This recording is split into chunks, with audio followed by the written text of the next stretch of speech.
तैमूर भारत में केवल लूट के लिए आया था। उसकी इच्छा भारत में रहकर राज्य करने की नहीं थी। अतः 15 दिन दिल्ली में रुकने के बाद वह स्वदेश के लिए रवाना हो गया। 9 जनवरी 1399 को उसने मेरठ पर चढ़ाई की और नगर को लूटा तथा निवासियों को कत्ल किया। इसके बाद वह हरिद्वार पहुंचा, जहां उसने आसपास की हिंदुओं की 2 सेनाओं को हराया। शिवालिक पहाड़ियों से होकर वह 16 जनवरी को कांगड़ा पहुंचा और उस पर कब्जा किया। इसके बाद उसने जम्मू पर चढ़ाई की। इन स्थानों को भी लूटा खसोटा गया और वहां के असंख्य निवासियों को कत्ल किया गया। इस प्रकार भारत के जीवन, धन और संपत्ति को अपार क्षति पहुंचाने के बाद 19 मार्च 1399 को पुनः सिंधु नदी को पार कर वह भारत भूमि से अपने देश को लौट गया। भारत से लौटने के बाद तैमूर से सन 1400 में अनातोलिया पर आक्रमण किया और 1402 में अंगोरा के युद्ध में ऑटोमन तुर्कों को बुरी तरह से पराजित किया। सन 1405 में जब वह चीन की विजय की योजना बनाने में लगा था, उसकी मृत्यु हो गई। तैमूर लंग दूसरा चंगेज खां बनना चाहता था। वह चंगेज का वंशज होने का दावा करता था, लेकिन असल में वह तुर्क था।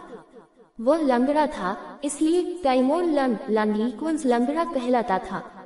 वह अपने बाप के बाद सन 1369 में समरकंद का शासक बना। इसके बाद ही उसने अपनी विजय और क्रूरता की यात्रा शुरू की। वह बहुत बड़ा सिपहसालार था, लेकिन पूरा वहशी भी था। मध्य एशिया के मंगोल लोग इस बीच में मुसलमान हो चुके थे और तैमूर खुद भी मुसलमान था, लेकिन मुसलमानों से पाला पड़ने पर वह उनके साथ जरा भी मुलायमत नहीं बरतता था। जहाँ जहाँ वह पहुँचा, उसने तबाही और बला और पूरी मुसीबत फैला दी। नर मुंडों के बड़े बड़े ढेर लगवाने में उसे खास मजा आता था। पूर्व में दिल्ली से लगाकर पश्चिम में एशिया कोचक तक उसने लाखों आदमी कत्ल कर डाले और उनके कटे सिरों को स्तूपों की शक्ल में जमवाया। 1399 में तैमूर का भारत पर भयानक आक्रमण हुआ।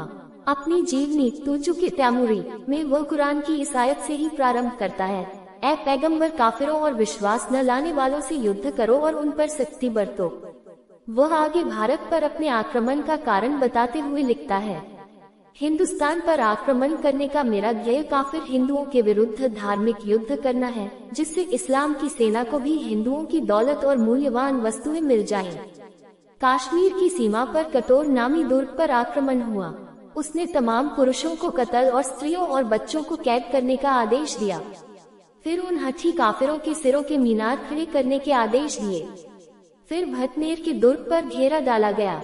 वहां के राजपूतों ने कुछ युद्ध के बाद हार मान ली और उन्हें क्षमादान दे दिया गया, किंतु उनके अस्वाधान होते ही उन पर आक्रमण कर दिया गया। तैमूर अपनी जीवनी में लिखता है कि थोड़े ही समय में दुर्ग के तमाम लोग तलवार के घाट उतार दिए गए। घंटे भर में 10,000 लोगों के सिर काटे गए। इस्लाम की तलवार ने काफिरों के रक्त में स्नान किया। उनके सरो सामान, खजाने और अनाज को भी, जो वर्षों से दुर्ग में इकट्ठा किया गया था, मेरे सिपाहियों ने लूट लिया। मकानों में आग लगाकर राख कर दिया। इमारतों और दुर्ग को भूमिसात कर दिया गया। दूसरा नगर सरस्वती था जिस पर आक्रमण हुआ।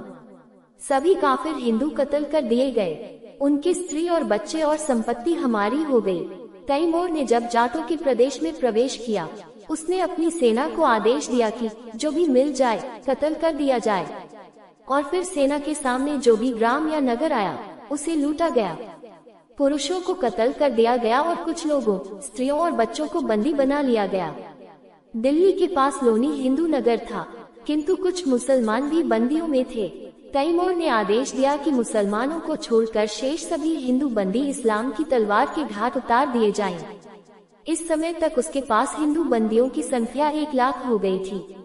जब यमुना पार कर दिल्ली पर आक्रमण की तैयारी हो रही थी, उसके साथ के अमीरों ने उससे कहा कि इन बंदियों को कैंप में नहीं छोड़ा जा सकता और इन इस्लाम के शत्रुओं को स्वतंत्र कर देना भी युद्ध के नियमों के विरुद्ध होगा। तैमूर लिखता है, इसलिए उन लोगों को सिवाय तलवार का भोजन बनाने के कोई मार्ग नहीं था। मैंने कैंप में घोषणा करवा दी कि तमाम बंदी कत्ल कर दिए जाएं और इस आदेश के पालन में जो भी लापरवाही करे उसे भी कत्ल कर दिया जाए और उसकी संपत्ति सूचना देने वाले को दे दी जाए। जब इस्लाम के गाजियों काफिरों का कत्ल करने वालों को आदर सूचक नाम को यह आदेश मिला तो उन्होंने तलवारें सूंघ ली और अपने बंदियों को कत्ल कर दिया।